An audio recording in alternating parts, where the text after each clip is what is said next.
Hello everyone and welcome back to my channel. It's September, which means Shorty September has officially begun. I love Shorty September. It's my favorite reading event of the year.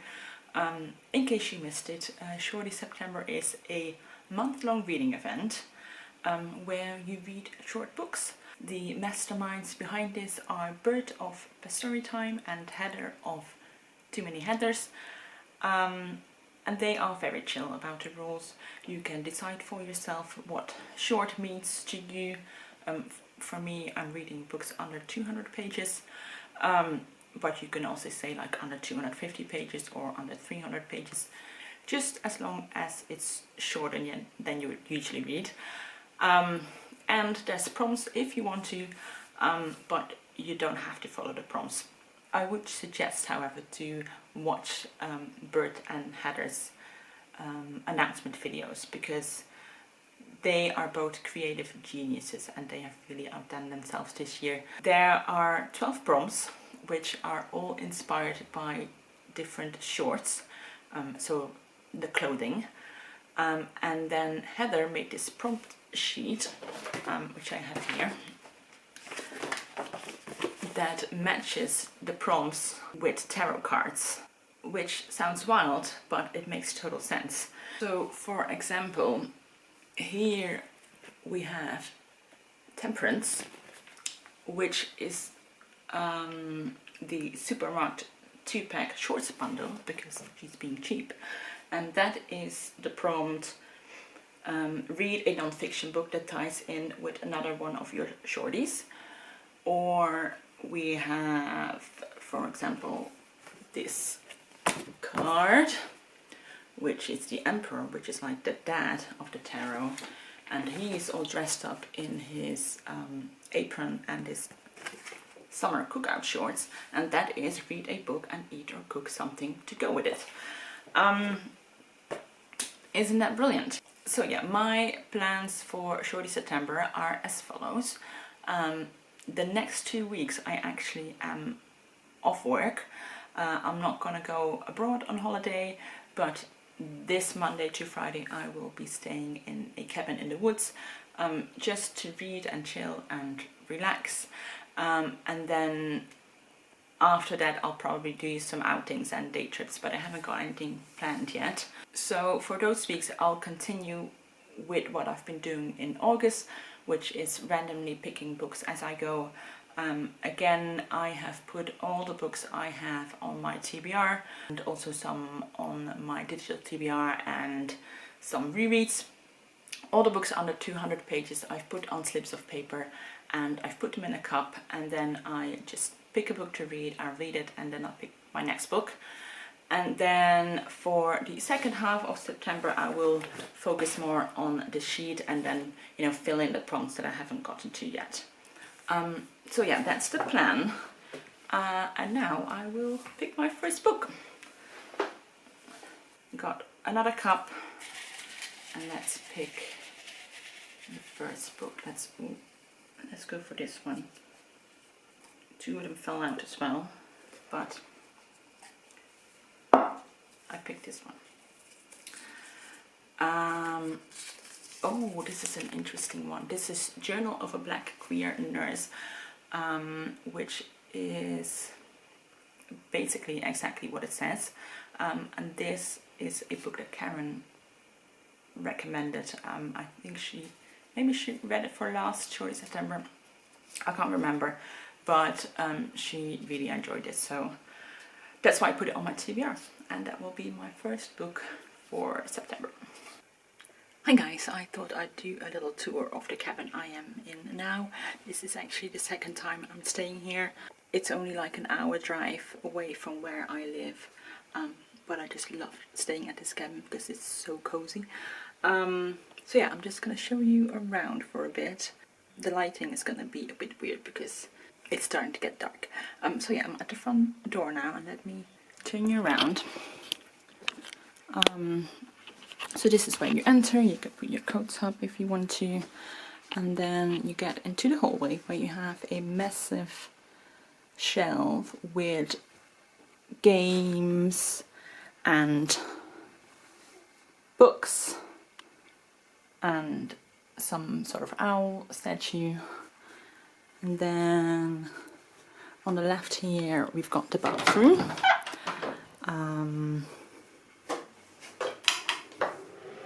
With a bathtub and hello, that's me, toilet and everything. So very, very spacious. And then you continue. Here's one bedroom, which I'm not using. And then you've got some cute little animal pictures here and a full-length mirror. Maybe I should have dressed myself properly before doing this video. Then you continue here, and then you have the bedroom. Super cute, just basic, but that's fine. Some artwork on the wall there. And then here is like the main area, so you've got like a big sofa. Just very, very, very cozy. And then also here's a dining table. And then right here you've got like a small kitchen and a kitchen island. And then you can go outside and you've got a little picnic table, a hot tub. We've got some apples, which are in season right now, so maybe I could have one. And then this is what it looks like from the outside. Little bench, some lounge chairs, and yeah, that's my little cabin tour. I'm gonna have a very, very cozy evening tonight. What I love about going to a cabin is that I actually give myself to make things like whole roasted cauliflower and shallow fried potatoes with tahini sauce. Yum.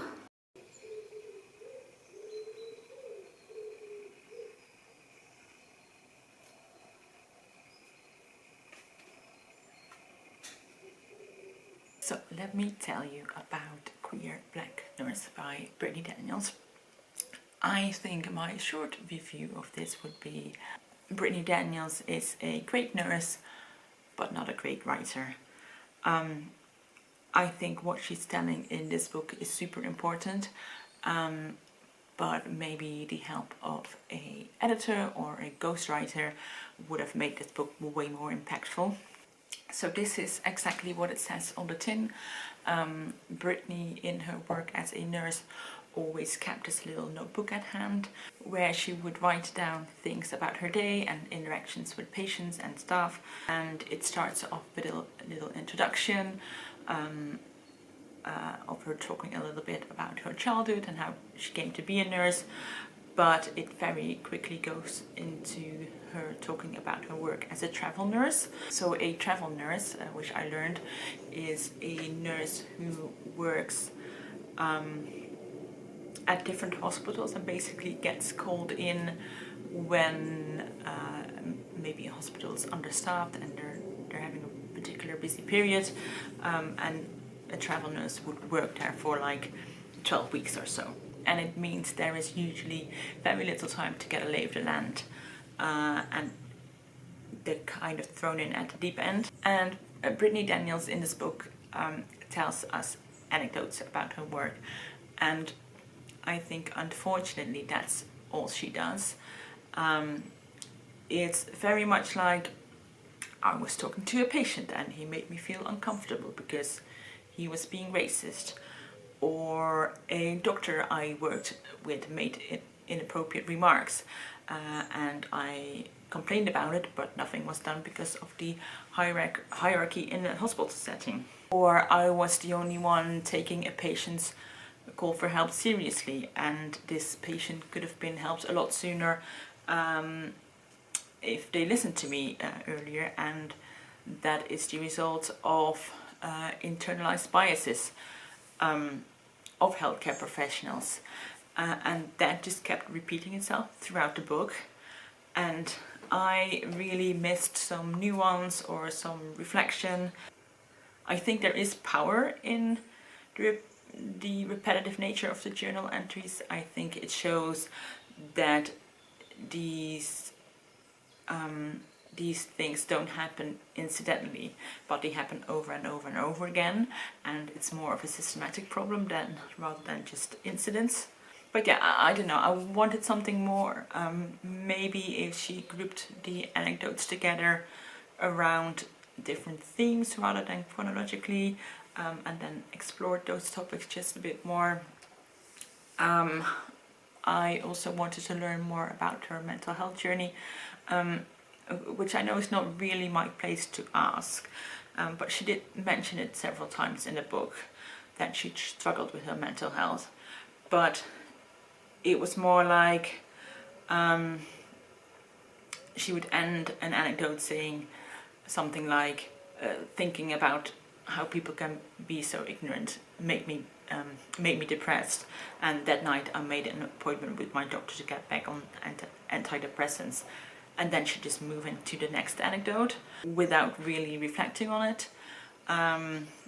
Another thing I think she could have talked about more was working during the COVID pandemic.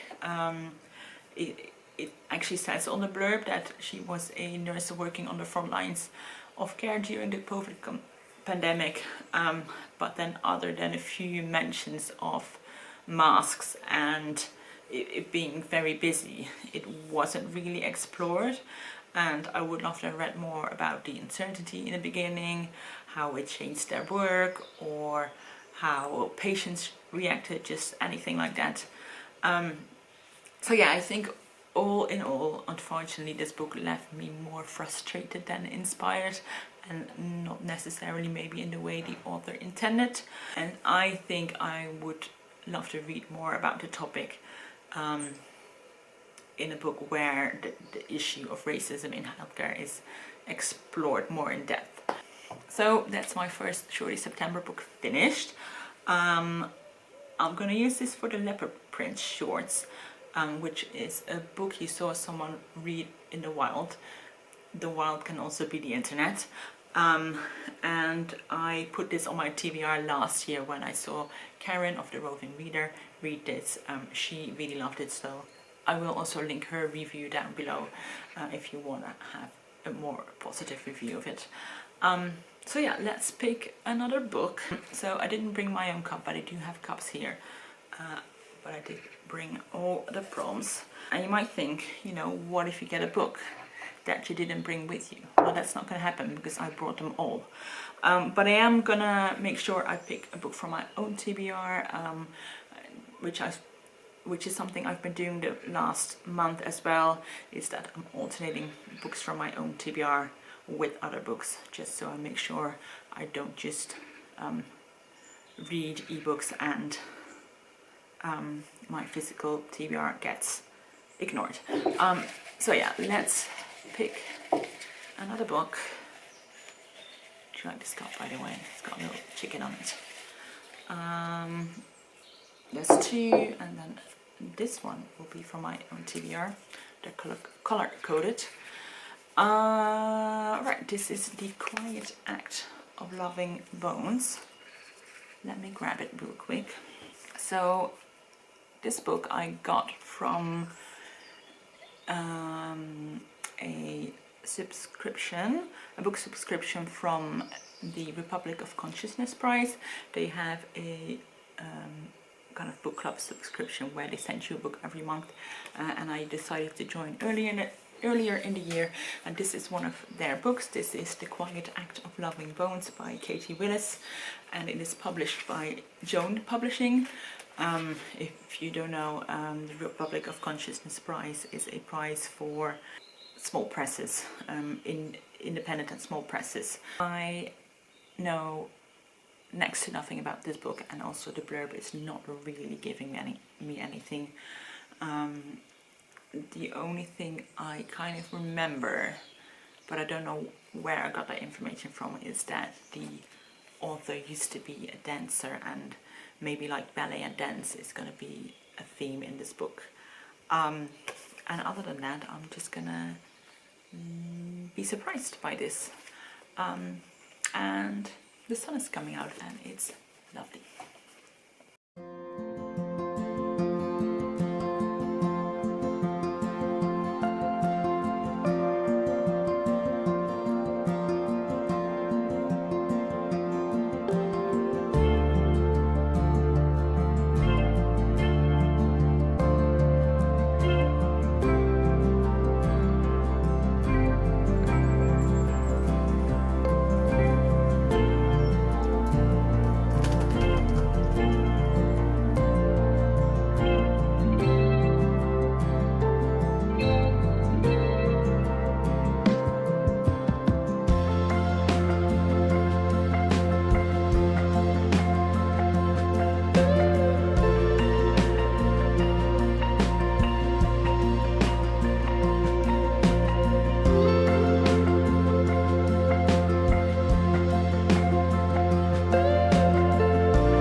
So I've decided to DNF, the Quiet Act of Nothing Bones.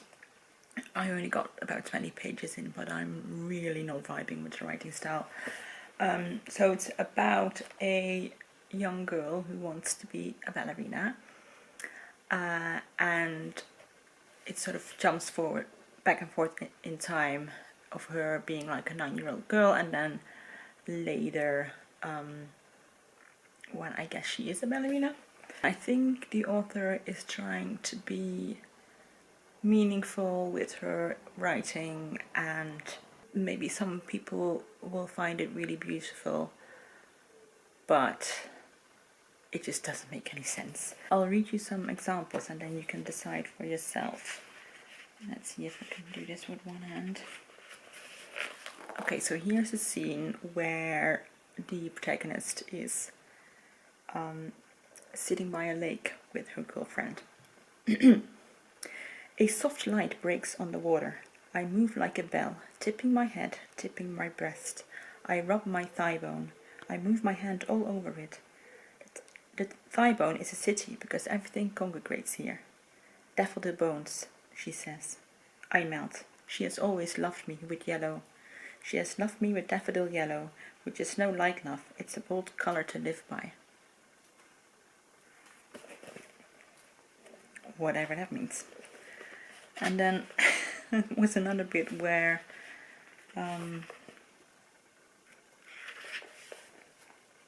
we were with the protagonist as a young girl, and she had just taken an aptitude test in school, and she's talking to one of the teachers, and she asks, "Why do you love to dance, Catherine?" she asks. "I love moving bones quietly," I reply. "I love living with them, because it's worth it." What the hell does that mean? I mean, it's just utter nonsense. Yeah, it's not for me. I'm gonna put it aside and I'm gonna pick another book. So got my cup here, little chicken cup, and I'm gonna do this one-handedly. There we go. Let's go for that one, which is this one. Schuilt een vreemde in ons, which is translated from an English book. And I think in fact it might be an Irish author. Let me grab it.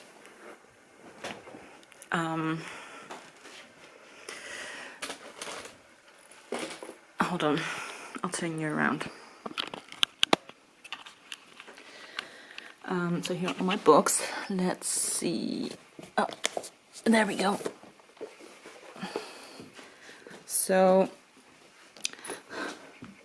this is by Sheila Armstrong, and the English title is Falling Animals.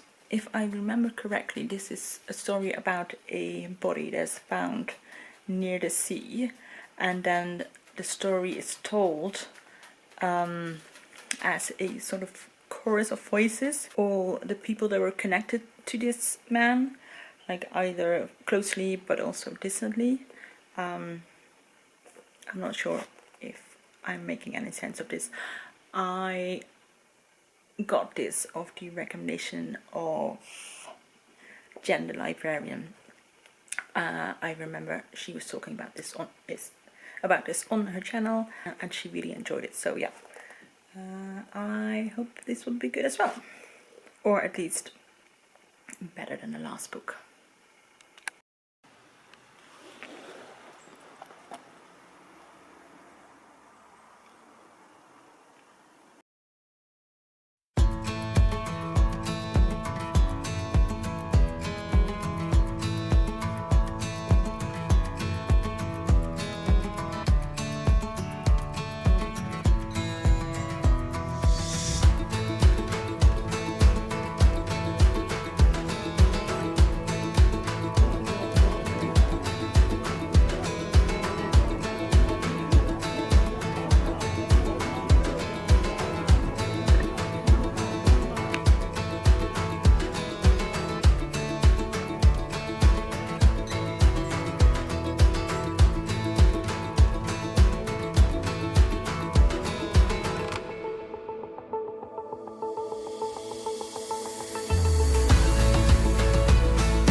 You know, if I was Doris, I'd probably burst out into a rendition of Country Roads right now, but I'll save you that.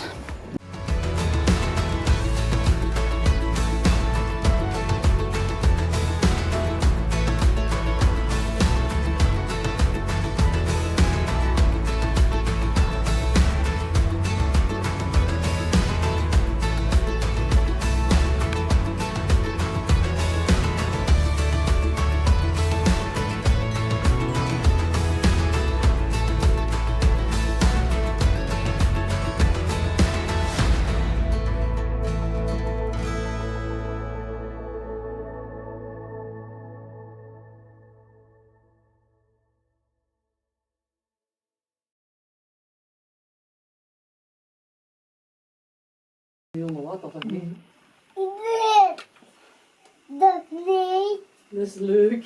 Ja.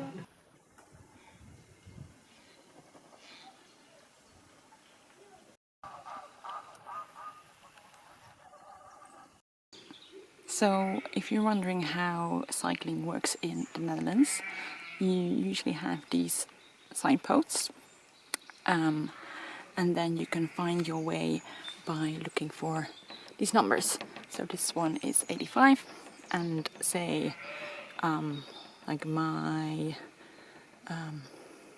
cabin is somewhere over here, so I could go like 9, 81, and then find my way from there, or I can go through here, 97, and then somewhere around here there should be little markers. Let me find them. So here they are. You just follow the numbers from junction to junction.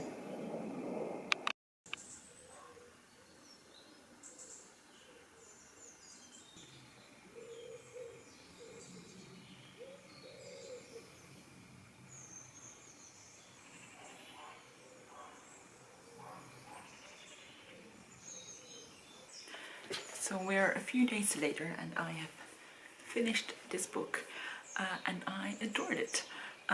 So this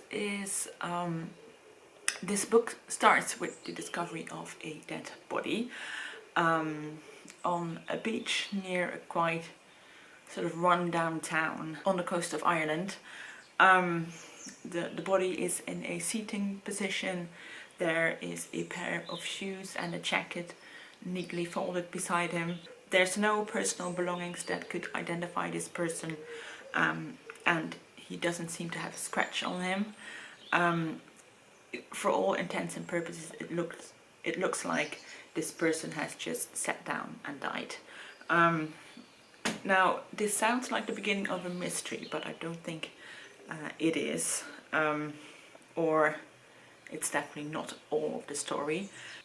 Every chapter is told from a different perspective. So it starts with the person who discovered the body, then maybe the coroner. There is a shipwreck off the coast, so there's several stories who are that are connected to that ship, so people who worked on the ship and how they are part of that Irish town now. There is people in the background of one story who then later get their own story, like someone gets a coffee at a cafe, and then another story later on will be about the proprietor of that cafe, or there's a group of teenagers in the back of a bus, so later on you see the perspective from that teenager or from the bus driver, and you only get each perspective once, you never go back to them, but it still feels circular. It feels like a circular web of stories, because just because you don't read from their perspective anymore, it doesn't mean you don't meet these people anymore. So yeah, all of the stories are all connected eventually to that person on the beach. Some of them are more obvious, some of them are more remote and not clear straight away. But I don't think this story is about that body. I feel like the body was just the catalyst of the story. I think it's a story about the town, about the people who are drawn there, and the people who are and the people who live there. This is something that Jen, the librarian, mentioned in her review video as well.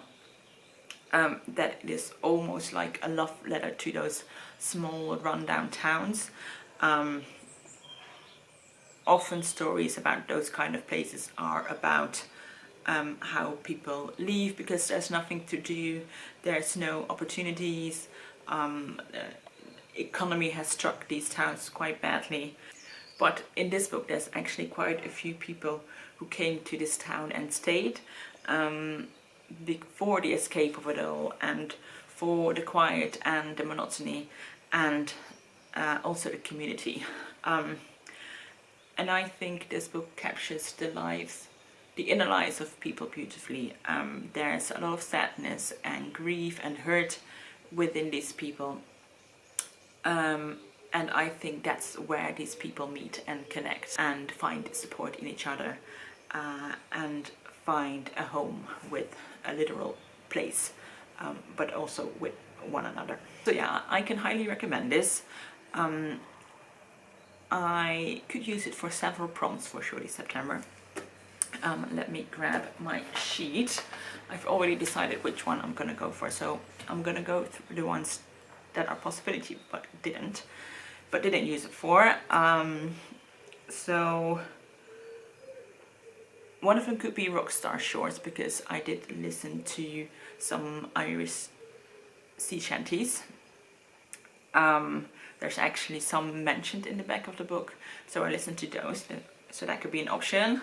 I could also read it for leopard print short, but I already have that prompt because I picked this up because of Jen's recommendation, and if you wanted to read this book or need a book for that prompt still, you could read it of my recommendation. It can also be a zip of trousers, or a book of which the title could be shorter. especially because the Dutch title is really long. It sort of translates as "There's a stranger hiding among us," and especially since the English title is "Falling Animals," which is completely different. And why would you change it on something way longer? So that's an option. But the one I went for is the bonus prompt, and that is the Paul Mescal short, which is read an Irish book. So yes, let's pick another book to read. Got the cup here again, and I should remember that this cup is a little bit smaller than the one I got at home, so not to shake it too vigorously because paper will jump out. Okay, let's go for this one. I'm picking loads of books from my own TBR, so that's great. Oh, brilliant. This is We Have Always Lived in the Castle, which is a book I've been really keen to read for years and years. So the plan for today is I'm gonna go for a swim this morning. Apparently I'm now someone who swims laps every Thursday, so even on holiday I've got to continue this. And then I'm gonna just chill out for a bit, and then I've got a friend coming this afternoon. That's the plan. And I'm gonna get some reading done as well.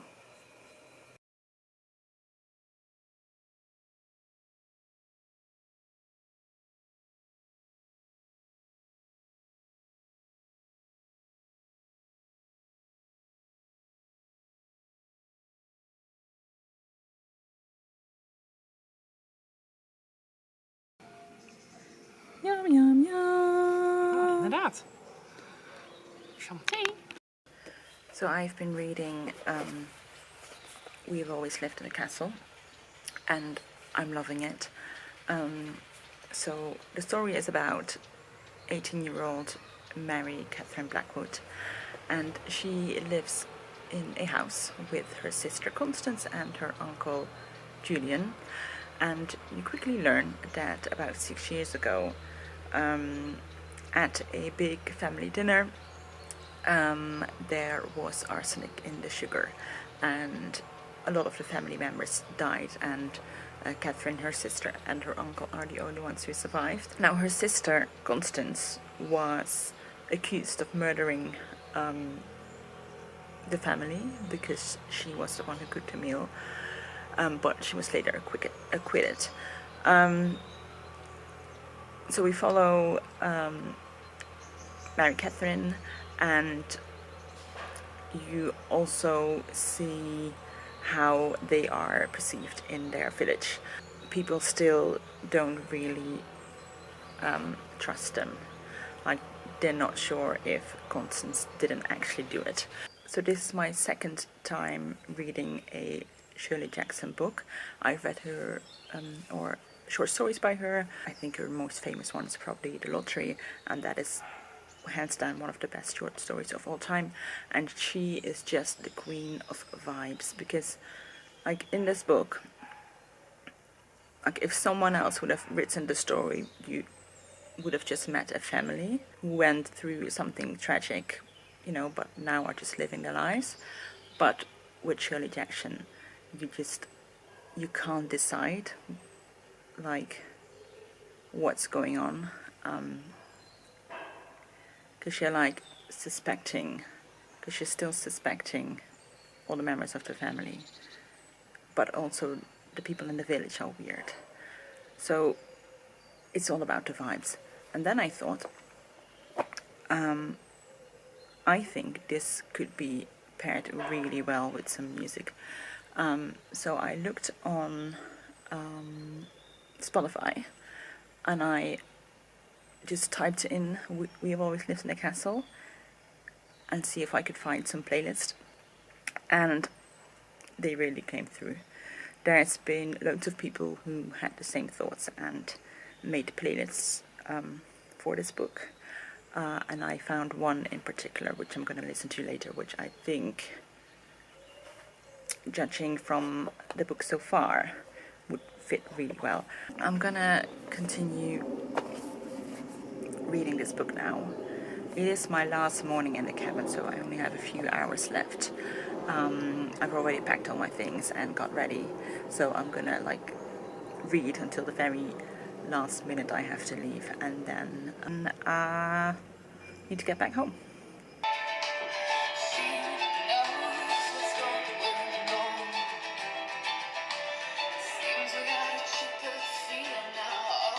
So I have finished We Have Always Lived in the Castle by Shirley Jackson, and this was so good.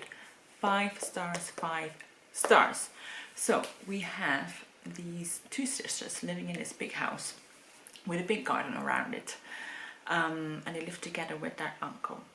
And like I said before, it becomes clear that 6 years ago their entire family, or the rest of their family, was poisoned during a dinner because there was arsenic in the sugar, and they all died, and the oldest sister, Constance, was accused of murder but later acquitted.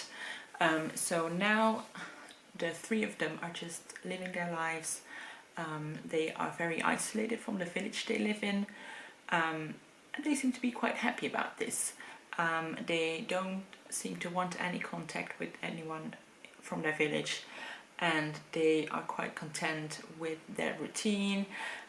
They kind of set up for themselves, so they live kind of isolated in this house that maybe from the outside looks like a prison, but for them it's more like a safe haven.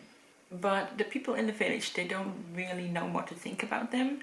On the one hand, they are scared of them because they still think that Constance has murdered their family, and they tell their children ghost stories about the people living in this house. And every time Mary Catherine goes to do the groceries, she gets stared at, and people talk about her behind her back, and generally they're just very hostile. And then there's also people who are maybe a bit more curious, but see these sisters kind of as a charity case. So this is one of those books that, even though it's short, there is so many things to explore in this. I think one of the main things the book is about is fear. On the one hand, the fear from the villagers, a fear of the unknown and the unfamiliar, and a fear that kind of leads to hostility and violence, especially when acting as a mob. And I think in this way the book is very similar to The Lottery, the short story by Shirley Jackson. Also, Constance is suffering from agoraphobia. She fears anyone coming to the house and entering their safe haven. And even though Mary Catherine is younger, she kind of acts like a protector, and she is very concerned with the safety of the house and just having their routines and having their things in place. She does these little spells to make sure that they are protected. She like puts up talismans, and she buries things, and she has superstitions about language and words. So yeah, there's a bit of a witchy and like a folkloric vibe to this book as well. But then Mary Catherine also feels a lot younger than her age. It is mentioned that she's 18 years old, but her thinking is a lot more younger. She's kind of immoral in her thinking. She often wishes people dead or wishes harm to other people, and together with that kind of magical thinking she has in how she wants to protect herself and her sister, there's a immaturity and a lack of morality to her that kind of runs free in her mind, because she has no one to check it. And it's like her mind has kind of spiraled into a dark place, and her fear in a way fuels her dark thinking. Yeah, I feel like I could go on about this book, but I kind of want to wrap this video up. This is just very well written. It's frightening and tense, and it really delves deep into the human psyche. And I love this. Definitely one of my favorite books of the year. It was really that good. Yeah, so with this book, I'm gonna end my first Shorty September vlog for 2024. I think we're off to a good start. How is your Shorty September going? What are you reading? Tell me all about it in the comments down below. Thank you so much for watching, and I will see you in my next video. Bye bye.